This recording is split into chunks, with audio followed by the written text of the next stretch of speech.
Audio effect tutorial sa CapCut. Ganito lang pala. Punta po tayo sa CapCut, new project. Select natin yan. Then, i-select po natin yung video, original video, no?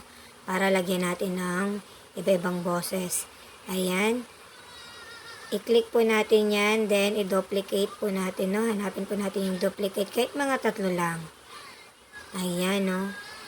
Then, ayan, duplicate natin kahit mga 3. Then, delete po natin yung nasa dulo, no? Ayan. Tapos, i-click po natin ulit yan. Dapat nakaputi siya, no? Naka-highlight siya ng ganyan. Tapos, hanapin po natin yung audio effects. Ayun, guys. Ang dami nating pagpipilian po dito, no? Meron po rito, ayan, kailangan po natin ng patient kasi ganyan po siya minsan talaga. Loading. Ayan, sa voice filters. Ito po, halimbawa, pipiliin mo po itong low. Shoutout sa masisipag na Risbaroy dyan! Ayan, no? Pero dito po ako pumili, guys, no? Dito ako pumili sa voice characters. Halimbawa, ayan, gawin po natin yung chipmunk. Shoutout sa masisipag na Risbaroy dyan! Ayan, pag na-select nyo na po yan, no? Check nyo lang po yan. Then, punta ka na naman po sa kabila. Kailangan naka-highlight po ng ganyan yan.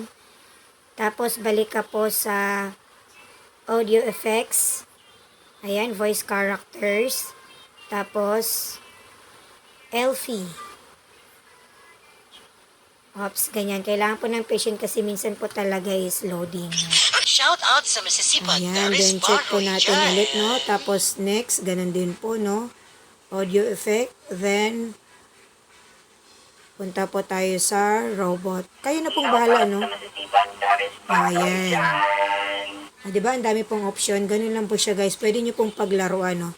I-check nyo lang po ng ganyan, no? Actually, ang dami po nito, no? Ayan. Kayo na po bahala kung ano po yung gusto nyong audio effects po dyan. At ganun lang po kadali, no? Ayan. Halimbawa, pakinggan po natin. Shoutout sa masisipag na Risbaroy dyan! Shoutout sa masisipag na Risbaroy dyan! Shoutout sa masisipag na Risbaroy dyan! Ayan. Pag okay na po siya, no? Punta po tayo sa aspect ratio.